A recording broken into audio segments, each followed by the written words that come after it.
तो दोस्तों, मैं दीपक कुमार स्वागत करता हूं आपको अपने यूट्यूब चैनल यूनिवर्स क्लासेज में।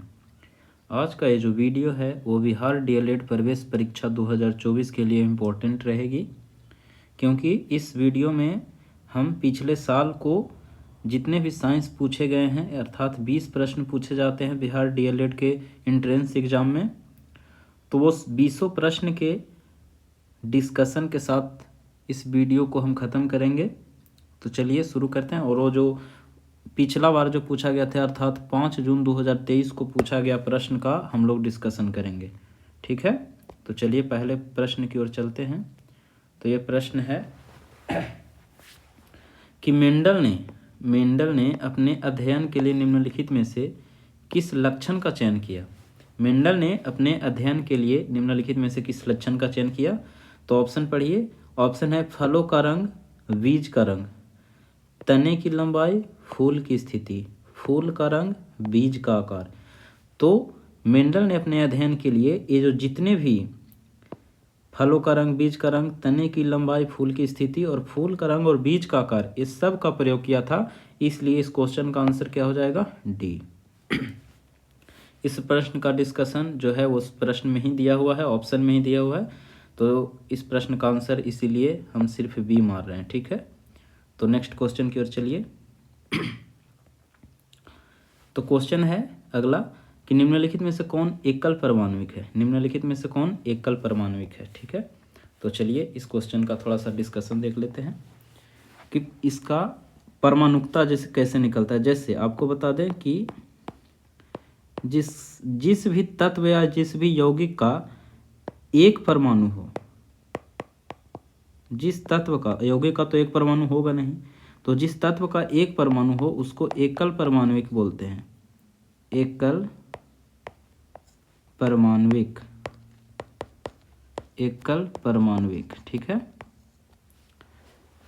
और जिस तत्व या यौगिक का दो परमाणु हो, दो परमाणु, तो उसको बोलेंगे द्विपरमाणुविक।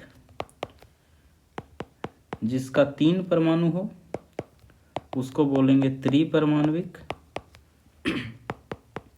जिसका 4 परमाणु हो उसको बोलेंगे चतुर्थ परमाणुविक।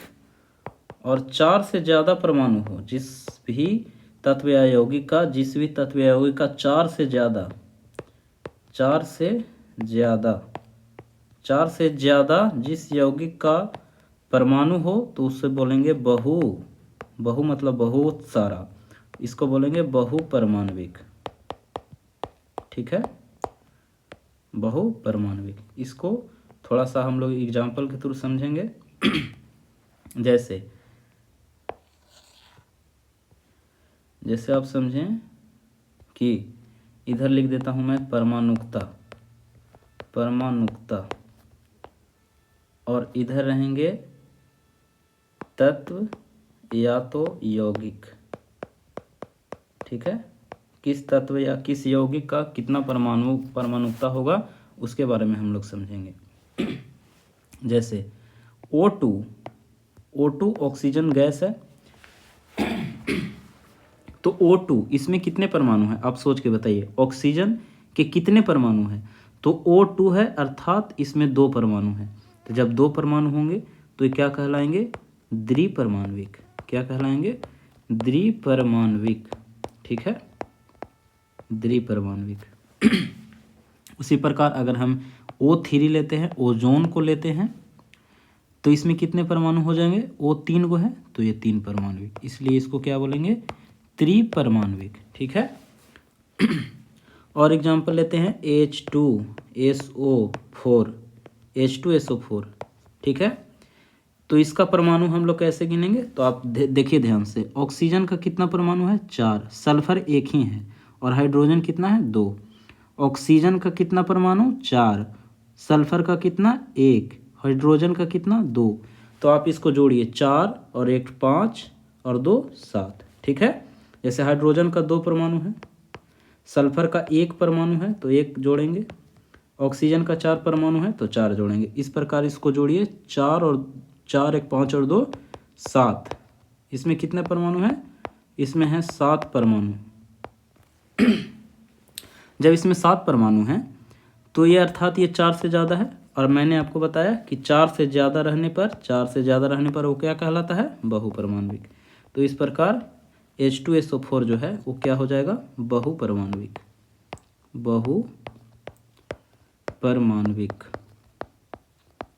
ये क्या हो जाएगा, बहुपरमाणविक। ठीक है। और एग्जांपल लीजिए A8 सल्फर 8 S8, ठीक है, इसको सल्फर कहते हैं। तो इसमें कितने परमाणु हैं, 8, तो अर्थात ये 4 से ज़्यादा है। तो इस प्रकार ये भी क्या हो जाएगा, बहुपरमाणविक। ठीक है। अब हम लोग देखेंगे कि एकल परमाणविक किसका होता है। एकल परमाणविक किसका होता है तो तत्व का एकल परमाणविक होता है, जैसे सोडियम ले लीजिए Na, मैग्नीशियम ले लीजिए Mg। इसमें कितने परमाणु हैं, सोडियम में 1 परमाणु है, मैग्नीशियम में भी 1 परमाणु है। जब ये 1 परमाणु है तो क्या हो जाएगा, एकल परमाणविक। क्या हो जाएगा, एकल परमाणविक। मैग्नीशियम में भी 1 परमाणु, तो इस प्रकार ये भी एकल परमाणविक। नोट में करके लिखिए आप लोग। नोट में क्या है कि अक्रिय गैस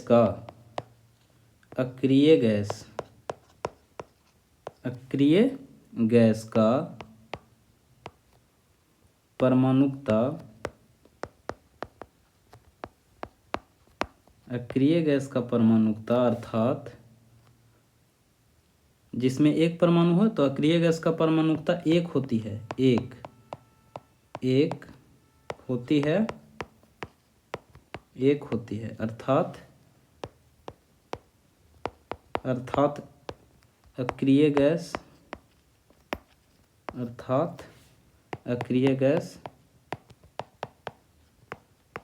एकल परमाणविक हैं। ठीक है। तब देखिए कि अक्रिय गैस होता कौन कौन है। अक्रिय गैस कौन कौन होता है, तो देखिए अक्रिय गैस होते हैं helium, neon, argon, krypton, xenon, radon. ठीक है। Helium, neon, argon, krypton, xenon, radon. अक्रिय गैस की संख्या कितनी होती है, तो आप गिन लीजिए। हीलियम 1, 2, 3, 4, 5, 6, अर्थात अक्रिय गैस की संख्या कितनी होती है, 6 संख्या। अक्रिय गैस कौन कौन है, तो आप याद कर लेंगे कि अक्रिय गैस कौन कौन होते हैं। तो helium, neon, argon, krypton, xenon, radon. ठीक है। इस प्रकार इस क्वेश्चन का आंसर क्या हो जाएगा कि निम्नलिखित में से कौन एकल परमाणुविक है। नियॉन आता है अक्रिय गैस की श्रेणी में, आर्गन भी आता है अक्रिय गैस की श्रेणी में, और हीलियम भी आता है अक्रिय गैस की श्रेणी में। इस प्रकार ये तीनों आंसर हो जाएगा, अर्थात बी आंसर इनमें से सभी। नेक्स्ट क्वेश्चन की ओर चलते हैं। नेक्स्ट क्वेश्चन बोल रहा है कि विद्युत ऊर्जा का व्यापारिक मात्रक क्या है। विद्युत ऊर्जा का व्यापारिक मात्रक होता है यूनिट। यूनिट को किलोवाट घंटा भी बोलते हैं। ठीक है। यूनिट बोलिए या किलोवाट घंटा बोलिए। जैसे देखिए यूनिट या किलोवाट घंटा, यूनिट या किलोवाट घंटा, यूनिट या किलोवाट घंटा, ये दोनों एक ही हैं। अब देखिए कुछ वैल्यू है जो आपको याद करने पड़ेंगे, काफ़ी इम्पोर्टेंट है। क्या है कि 1 किलोवाट घंटा बराबर कितना जूल होता है, तो 3.6 इंटू 10⁻6 जूल। ठीक है। या इसको आप बोल सकते हैं 36 गुना 10⁻5 जूल, या आप इसको बोल सकते हैं 3600 किलो जूल। ठीक है। तो ये वैल्यू है 1 किलोवाट घंटा का, जो आपको याद करने हैं।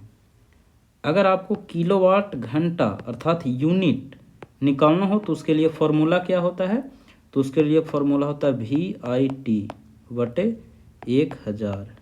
ठीक है। या आप इसको बोल सकते हैं P/T/1000, या जितने भी आपको प्रश्न में वैल्यू दिए हुए हैं उसको सब को गुना कर दीजिए, सब को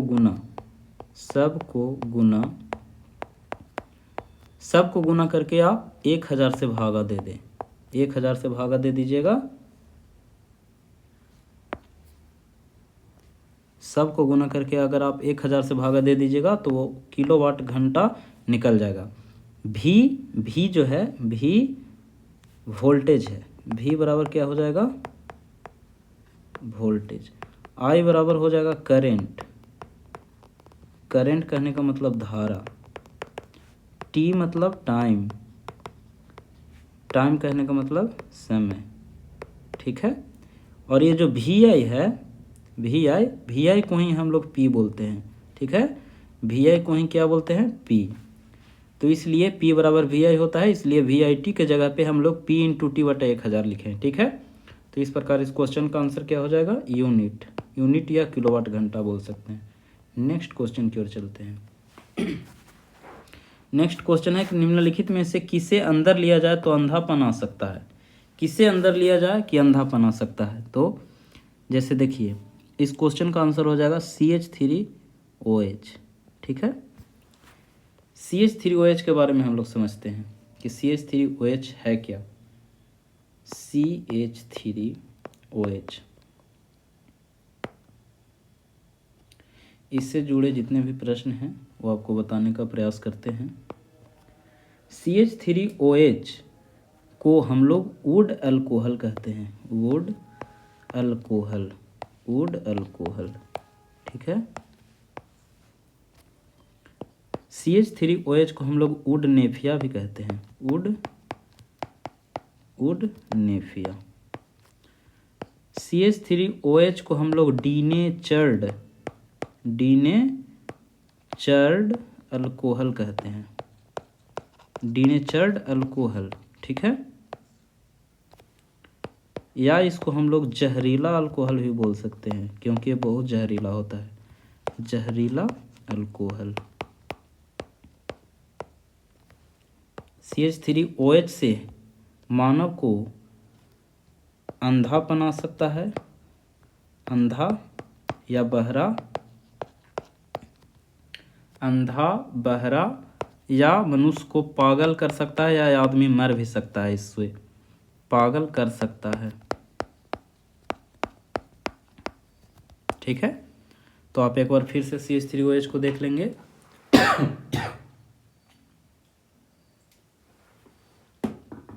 CH3OH इसको वुड अल्कोहल भी बोलते हैं, वुड नेफिया भी बोला जाता है, डीनेचर्ड अल्कोहल भी बोला जाता है, जहरीला अल्कोहल भी बोला जाता है। इससे अंधा बहरा पागल भी हो सकता है आदमी, अर्थात ये जो CH3OH है वो अंधा बहरा पागल भी कर सकता है। इस प्रकार इस क्वेश्चन का आंसर क्या हो जाएगा, CH3OH। C2H5OH, C2H5OH इसके बारे में समझिए थोड़ा सा। C2H5OH, C2H5OH इसको पीने वाला अल्कोहल बोलते हैं। क्या बोलते हैं, पीने वाला अल्कोहल, पीने वाला अल्कोहल, पीने वाला अल्कोहल। CH3OH का रासायनिक नाम है एथिल अल्कोहल, एथिल अल्कोहल, ठीक है। एथिल अल्कोहल का उपयोग हम लोग किसके बनाने में करते हैं, तो सैनिटाइजर बनाने में, सैनिटाइजर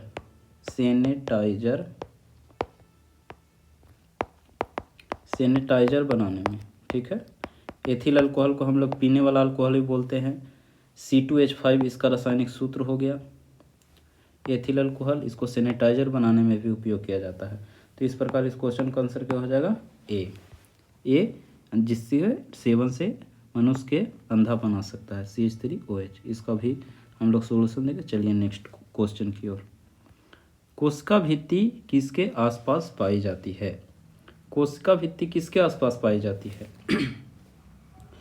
तो कोशिका भित्ति पादप कोशिका में भी पाया जाता है, शैवाल कोशिका में भी पाया जाता है, प्रोकैरियोटिक कोशिका में भी पाया जाता है। इस प्रकार इस क्वेश्चन का आंसर क्या हो जाएगा, ये सभी, अर्थात तीनों में पाया जाता है।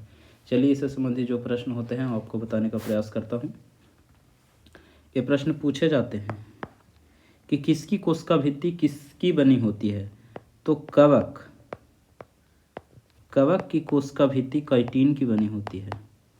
काइटिन, कवक की कोशिका भित्ति काइटिन की बनी होती है।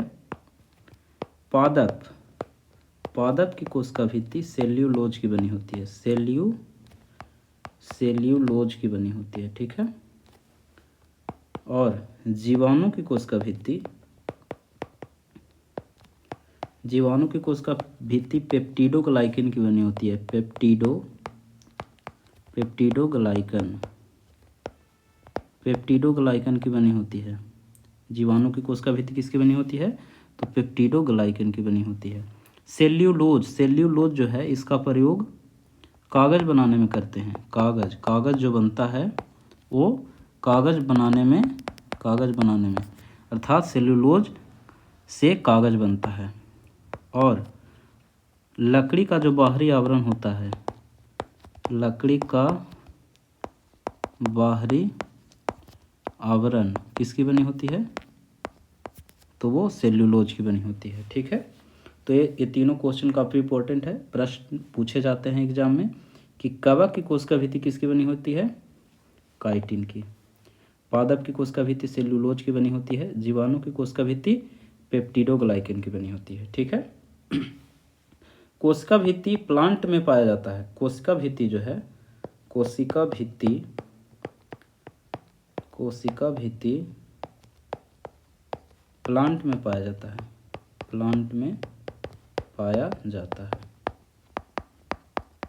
ठीक है, प्लांट में पाया जाता है।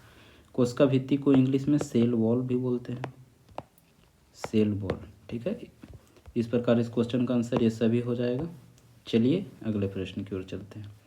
रक्षी कोशिकाएं में प्रकाश संश्लेषण की प्रक्रिया द्वारा उत्पन्न होता है। रक्षी कोशिकाओं में प्रकाश संश्लेषण की जब प्रक्रिया होता है तो क्या उत्पन्न होता है, तो इसमें से चीनी उत्पन्न होता है, चीनी, ठीक है। चीनी हो जाएगा इसका आंसर डी हो जाएगा। एडीपी नहीं, एटीपी होता है। जैसे देखिए एटीपी जैसे एटीपी का निर्माण कहाँ होता है, एटीपी का निर्माण माइटोकॉन्ड्रिया में होता है। माइटोकॉन्ड्रिया, ठीक है। एटीपी का निर्माण कहाँ होता है, माइटोकॉन्ड्रिया में होता है। एटीपी का निर्माण माइटोकॉन्ड्रिया में होता है, इसीलिए माइटोकॉन्ड्रिया को पावर हाउस कहा जाता है। पावर हाउस, हिंदी में इसको बोलते हैं ऊर्जा गृह, पावर हाउस, ठीक है। माइटोकॉन्ड्रिया को पावर हाउस बोला जाता है। माइटोकॉन्ड्रिया को हिंदी में हम लोग सूत्रकणिका कहते हैं। सूत्रकणिका,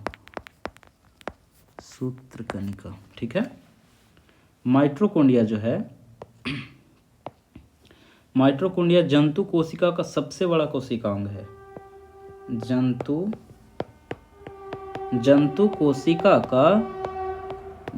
कोशिका का सबसे बड़ा कोशिकांग, सबसे बड़ा कोशिकांग। ये काफ़ी इंपॉर्टेंट पॉइंट है। ये पूछा जाता है प्रश्न में कि जंतु कोशिका का सबसे बड़ा कोशिकांग कौन है, तो कौन हो जाएगा, माइटोकॉन्ड्रिया, ठीक है। माइटोकॉन्ड्रिया को हम लोग पावर हाउस कहते हैं, ठीक है। चलिए नेक्स्ट प्रश्न की ओर चलते हैं। अगला प्रश्न है कि झरिया किस वस्तु के उत्पादन के लिए जाना जाता है। झरिया किस वस्तु के उत्पादन के लिए जाना जाता है। झरिया झारखंड में है और झारखंड जो है जो कोयला के लिए जाना जाता है झरिया। और सीसा और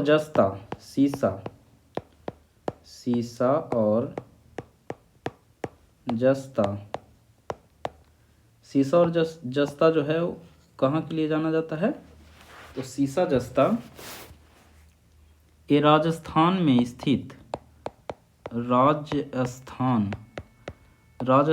स्थित एक जगह है, जावर खान, जावर खान जो है वो सीसा और जस्ता के लिए जाना जाता है। सीसा और जस्ता को हम लोग जुड़वा खनिज कहते हैं। जुड़वा खनिज कहते हैं। सीसा जस्ता को हम लोग क्या कहते हैं? जुड़वा खनिज। सीसा जस्ता को हम लोग जुड़वा खनिज कहते हैं। ठीक है।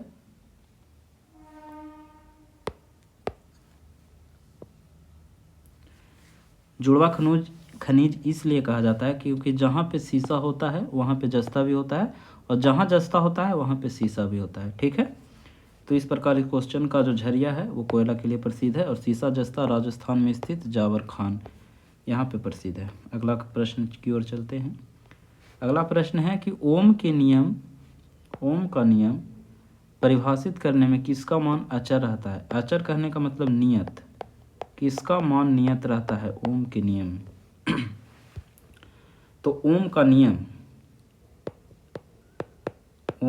नियम का फॉर्मूला है, ओम का नियम सीधे तौर पे आप जाने V बराबर आई आर।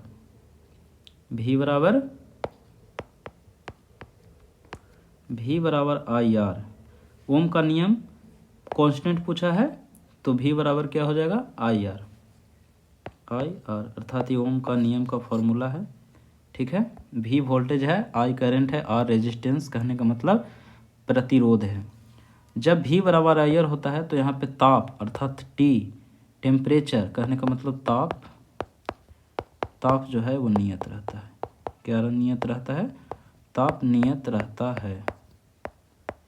नियत कहने का मतलब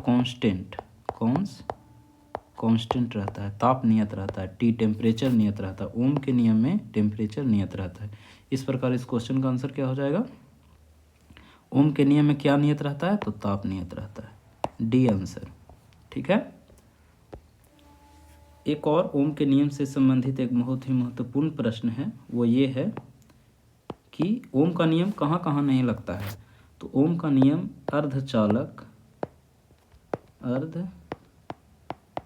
ओम का नियम अर्धचालक पर और वैद्युत अपघट में नहीं लगता है।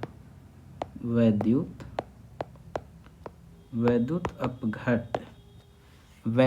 अपघट में नहीं लगता है। ठीक है। इस प्रकार इस क्वेश्चन का आंसर साफ हो जाएगा। अगले प्रश्न की ओर चलते हैं। अगला प्रश्न है कि जिन पौधे में विभेदित पादप शरीर नहीं होता, विभेदित होगा यहाँ पे, विभेदित पादप शरीर नहीं होता है, वे किस समूह के अंतर्गत आते हैं? तो वो थैलोफाइटा के समूह के अंतर्गत आते हैं। थैलोफाइटा। ठीक है। Option A answer. जिन पौधों में विभेदित पादप शरीर नहीं होता है वो थैलोफाइटा समूह के अंतर्गत आते हैं। चलिए नेक्स्ट प्रश्न की ओर चलते हैं। नेक्स्ट क्वेश्चन है, जीवाणु कोशिका भित्ति का प्रमुख घटक बहुलक कहलाता है। अर्थात जीवाणु का कोशिका भित्ति जो है वो किस चीज़ की बनी होती है? इसके पिछले स्लाइड में आपको बताया गया है कि जीवाणु का जो कोशिका भित्ति है वो पेप्टिडोग्लाइकेन की बनी होती है। इस क्वेश्चन का आंसर क्या हो जाएगा? बी। ठीक है। चलिए नेक्स्ट प्रश्न की ओर चलते हैं। अगला प्रश्न है, व्यावसायिक रूप से उत्पादित किस रासायनिक पदार्थ से मिट्टी की उर्वरता बढ़ती है? व्यावसायिक रूप से उत्पादित किस रासायनिक पदार्थ से मिट्टी की उर्वरता बढ़ती है? तो कीटनाशक नहीं होगा, खरपतवार नाशक भी नहीं होगा, कृमि नाशक भी नहीं होगा, लेकिन उर्वरक खाद से मिट्टी की उर्वरता बढ़ती है। अच्छा, उर्वरक और खाद में भी अंतर है। उर्वरक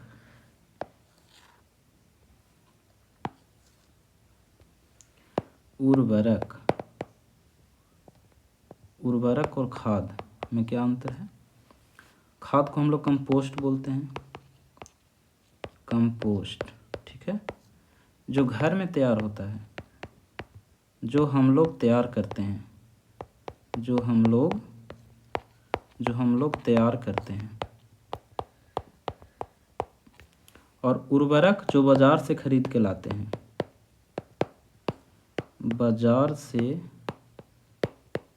खरीद कर लाते हैं। उर्वरक वो है जो हम लोग बाजार से खरीद के लाते हैं, खाद जो हम लोग खुद तैयार करते हैं जिसको कंपोस्ट बोलते हैं। ठीक है, तो इस प्रकार इस क्वेश्चन का आंसर क्या हो जाएगा? व्यावसायिक रूप से उत्पादित किस रासायनिक पदार्थ की मिट्टी की उर्वरता बढ़ती है? तो उर्वरक और खाद, सी आंसर। नेक्स्ट क्वेश्चन की ओर चलते हैं। 1 विलियन लाल लिटमस को नीला कर देता है। चलिए सबसे पहले इसका थ्योरी देखते हैं, उसके बाद क्वेश्चन की ओर आएंगे। सबसे पहले एक ट्रिक है ABR, ABR, और एक ट्रिक है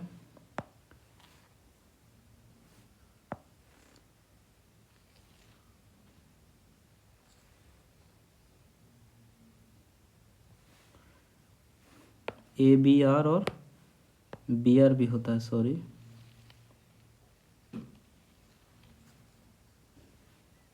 ABR और BR भी।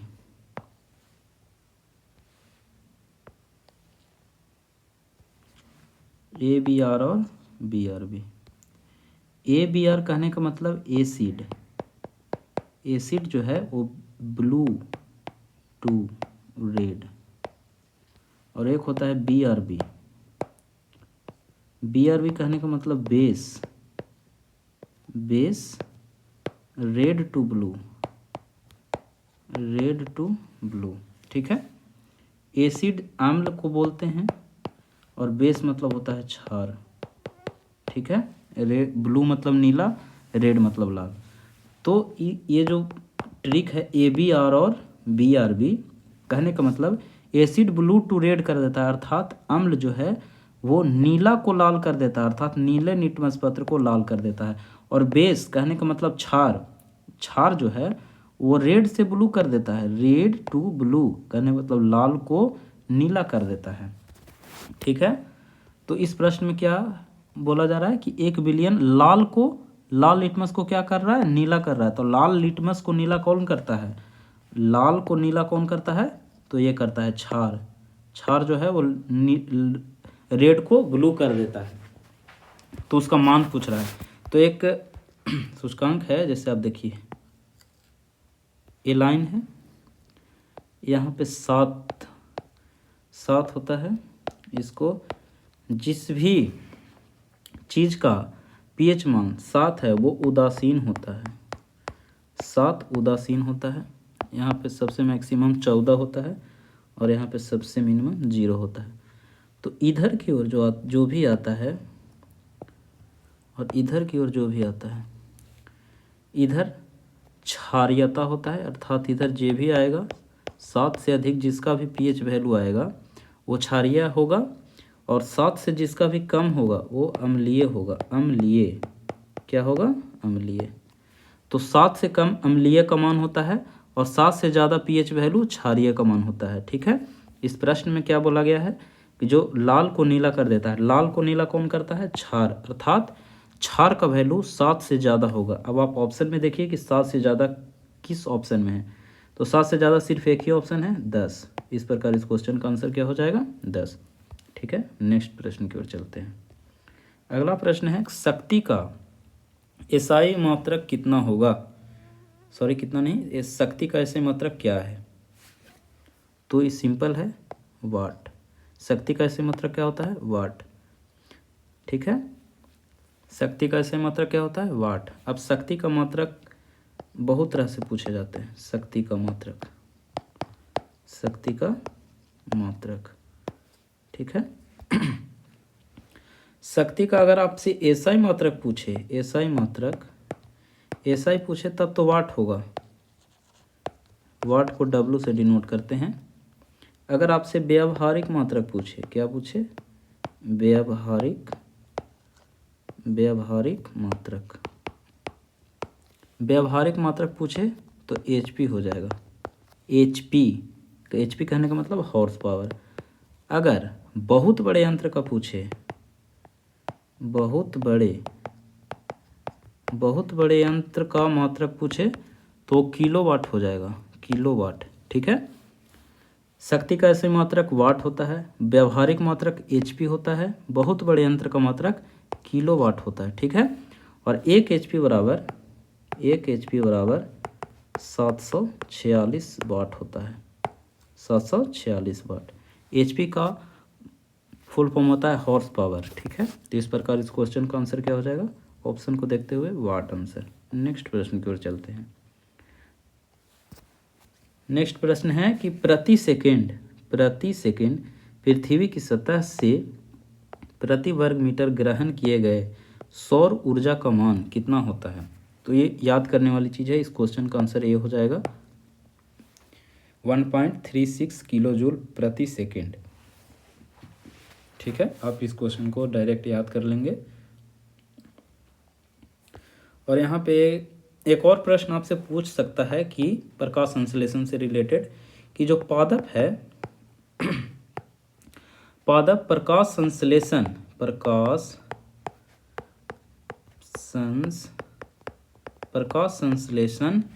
में सूर्य के किरण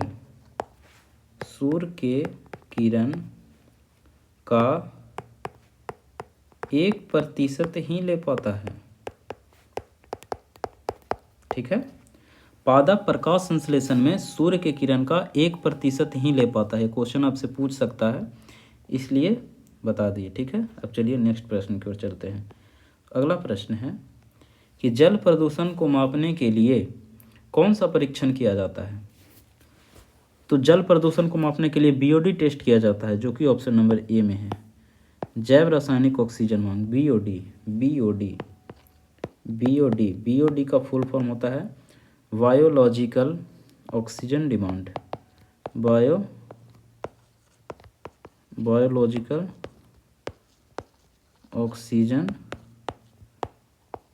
बायोलॉजिकल ऑक्सीजन डिमांड, ठीक है, बीओडी।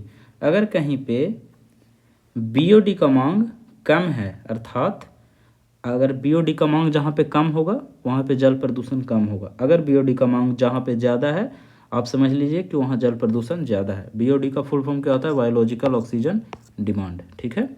इस प्रकार इस क्वेश्चन का आंसर क्या हो जाएगा, ए। जल प्रदूषण को अगर मापना है तो आपको बीओडी टेस्ट करवाना होगा, अर्थात जैव रासायनिक ऑक्सीजन मांग, बीओडी, ठीक है। अब चलिए नेक्स्ट प्रश्न की ओर। वह तत्व जिसकी परमाणु संख्या 28 है उसका सही इलेक्ट्रॉनिक विन्यास क्या होगा।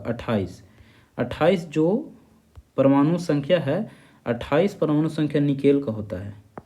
28 किसका होता है, निकेल, Na, निकेल का, 28 निकेल का होता है, ठीक है। अब इसका इलेक्ट्रॉनिक कन्फिगुरेशन करते हैं। इलेक्ट्रॉनिक विन्यास इसका होता है 1s2 2s2 2p6 3s2 3p6 4s2 और 3d। अब जैसे इसको जोड़िए 28 आना चाहिए, तो ये 2 2 4 4 6 10 10 2 12 6 18 2 20 8 बचा, तो इस पे 8 दे देंगे, ठीक है। तो 1s2 2s2 2p6 3s2 3p6 4s2 और 3d 8, ठीक है। तब अब आप इसमें सोचिए कि पहला कक्षा में अर्थात 1s2 में कितने इलेक्ट्रॉन हैं, तो 2, ठीक है। दूसरा कक्षा में दूसरा कक्षा ये हो जाएगा, तो दूसरा कक्षा में क्या हो जाएगा, कितने इलेक्ट्रॉन, तो 2 और 6 8, 2 और 8। और तीसरा कक्षा में 3s 3p और एक 3d यहाँ भी है, ठीक है। तो ये तीसरा कक्षा में कितना हो जाएगा, 2 और 6 और 8, 8 6 14 2 16। और चौथा कक्षा में हो जाएगा 2 इलेक्ट्रॉन। तो इस प्रकार इस क्वेश्चन का आंसर क्या हो जाएगा, 2 8 16 2 8 16 2, जो कि ऑप्शन नंबर ए में है, ठीक है। तो इस प्रकार इस क्वेश्चन का आंसर क्या हो जाएगा, ए। 28 कहने का मतलब निकेल, और निकेल का जो इलेक्ट्रॉनिक विन्यास होगा 2 8 16 2 होगा। नेक्स्ट प्रश्न की ओर चलते हैं। अगला प्रश्न है, स्पष्ट प्रतिध्वनि सुनने के लिए मूल ध्वनि तथा प्रवर्तन ध्वनि के बीच कम से कम कितना समय अंतराल होना आवश्यक है। तो ये 0.1 सेकेंड होता है, ठीक है, 0.1 सेकेंड, बी आंसर। 0.1 सेकेंड होना ही चाहिए, तभी आप किसी चीज़ को देख पाइएगा या सुन पाइएगा, ठीक है। तो स्पष्ट प्रतिध्वनि सुनने के लिए मूल ध्वनि तथा परावर्तन ध्वनि के बीच कम से कम 0.1 सेकेंड का समय अंतराल होना चाहिए। ठीक है, या देखने के लिए भी 0.1 सेकेंड का समय अंतराल होना चाहिए। सुनने के लिए जो 0.1 सेकेंड का समय अंतराल होना चाहिए, सुनने के लिए उसको हम लोग बोलते हैं श्रव्य निर्बद्धता। श्रव्य निर्बद्धता इंग्लिश में बोलते हैं persistence of hearing. Persistence of hearing. ठीक है, और उसी प्रकार देखने के लिए भी जैसा कि मैंने बताया, देखने के लिए कि भी 0.1 सेकेंड का समय अंतराल होना चाहिए। तो देखने के लिए बोलते हैं दृष्टि निर्बद्धता। इंग्लिश में क्या बोलेंगे? तो परजिस्टेंस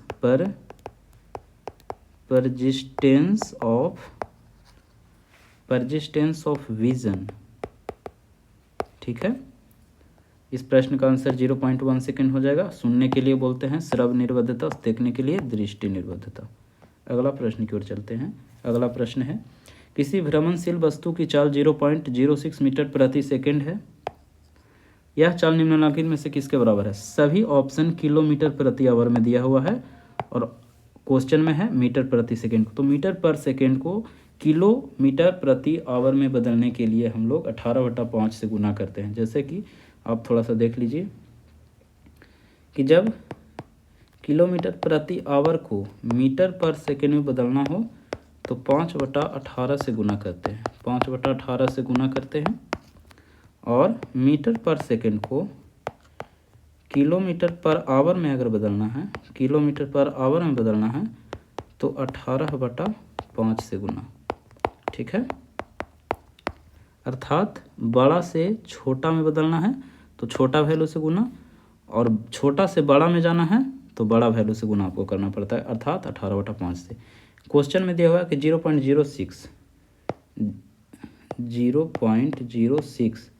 मीटर पर सेकेंड है, इसको किलोमीटर प्रति आवर में बदलना है तो 18/5 से गुना कर देंगे। ठीक है, और जब आप इसको 18/5 से गुना करिएगा तो ये आंसर आएगा इसका 0.216। आप गुना करके देख लीजिएगा, 0.216 किलोमीटर पर आवर। इस प्रकार इस क्वेश्चन का आंसर क्या हो जाएगा? सी, 0.216। ठीक है, 0.216 इसका आंसर हो जाएगा। नेक्स्ट प्रश्न है, स्पेक्ट्रम प्राप्त करने के लिए किसका उपयोग होता है? अब इसका उपयोग होता है प्रिज्म। अब प्रिज्म से संबंधित जो प्रश्न है मैं आपको बताने का प्रयास करता हूँ। प्रिज्म, सबसे पहले हम प्रिज्म एक ले लेते हैं छोटा सा। ये प्रिज्म हो गया। इधर से प्रकाश को आप पार करवाइए, इधर से प्रकाश जाएगा तो ये जो है वो 7 रंगों में विभाजित हो जाएगा। 7 रंग में विभाजित हो जाएगा। 1 2 3 4 5 6 और एक और ले लेते हैं 7। ठीक है, तो यहाँ पर से इस 7 रंग में विभाजित हुआ। और ये जो 7 रंग में विभाजित होता है, इसका एक ट्रिक होता है।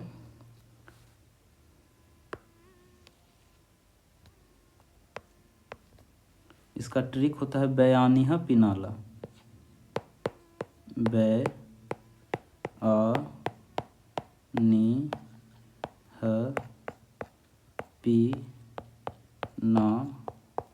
पिनाला। ठीक है, बयानिहा पिनाला। बै से हो गया बैगिनी, आ से आसमानी, नी से नीला, ह से हरा, पी से पीला, ना से नारंगी, ला से लाल। बयानिहा पिनाला ऐसे होता है, बै आ जाएगा यहाँ, आ नी ह पी ना और ला। ठीक है।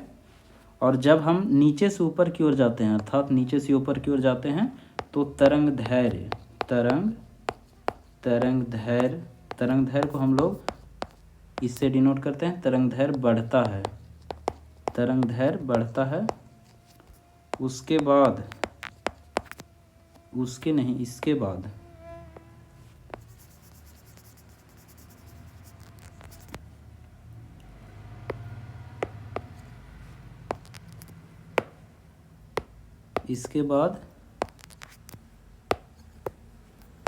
इसके बाद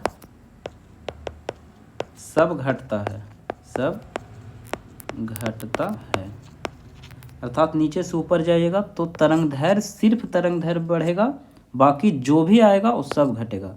अर्थात मैं आपसे एक प्रश्न पूछता हूँ कि सबसे ज़्यादा तरंग दैर्घ्य किसका होगा, तो सबसे ऊपर में कौन है, तो लाल, अर्थात लाल। तो लाल का तरंग दैर्घ्य सबसे ज़्यादा होगा। और सबसे कम तरंग दैर्घ्य किसका होगा, तो बै कह के मतलब बैगनी, ठीक है, बैगनी, ठीक है। और अगर ऑप्शन में लाल ना दिया रहे, अर्थात पूछेगा कि किसका तरंग दैर्घ्य सबसे ज़्यादा होगा, और ऑप्शन में लाल ना रहे अर्थात नारंगी रहे, तो उस प्रकार उस क्वेश्चन का आंसर क्या हो जाएगा, नारंगी हो जाएगा, ठीक है। तो इस प्रकार के क्वेश्चन का आंसर या स्पेक्ट्रम को प्राप्त करने के लिए किसका उपयोग किया जाता है, तो प्रिज्म का उपयोग किया जाता है, ठीक है। नेक्स्ट प्रश्न की ओर चलते हैं।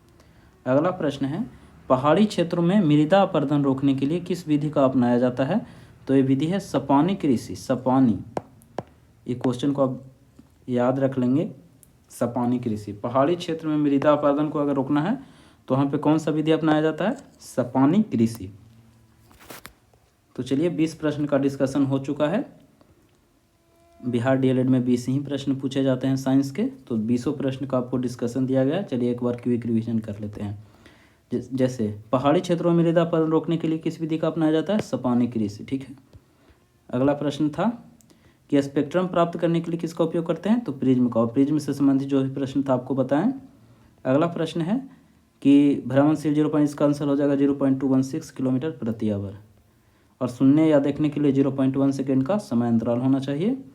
और 28 यानी कि निकेल का जो इलेक्ट्रॉनिक विन्यास है वो उसमें दिया गया था। जल प्रदूषण को अगर अपन मापना है तो बीआरडी टेस्ट करना होगा, ठीक है। जहाँ पे बीआरडी कम वहाँ पे जल प्रदूषण कम, और बीआरडी का मांग ज़्यादा तो वहाँ पे जल प्रदूषण ज़्यादा। प्रति सेकेंड पृथ्वी की सतह से प्रति वर्ग मीटर ग्रहण किए गए सौर ऊर्जा का मान 1.36 किलो जूल प्रति सेकेंड होता है। और पादप प्रकाश संश्लेषण में सूर्य के किरण का 1% ही मात्र ले पाता है अपने की ओर। शक्ति का ऐसे मात्रक वाट होता है। और लाल लिटमस को नीला कर रहा था, और नीला कौन करता है, तो बेस करता है अर्थात क्षार करता है, और क्षार 7 से ज़्यादा वैल्यू होता है। और इस प्रकार इस क्वेश्चन में जो ऑप्शन है वो एक ही है 7 से ज़्यादा, तो 10। तो उस प्रकार उस क्वेश्चन का आंसर 10 हो जाएगा।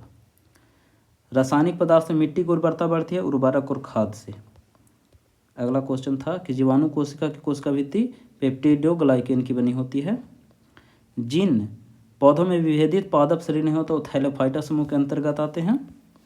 और ओम के नियम को परिभाषित करने में किसका मान अचर रहता है, तो ताप का, ठीक है। झरिया किस वस्तु के लिए जाना जाता है, तो कोयला के लिए, ठीक है। रक्षी कोशिकाओं में चीनी उत्पादन होता है। कोशिका भित्ति किसके आसपास पाई जाती है, तो इससे भी। और इस क्वेश्चन में कि किससे अंधापन होता है, तो CH3OH से। विद्युत ऊर्जा का व्यापारिक मात्रक यूनिट होता है।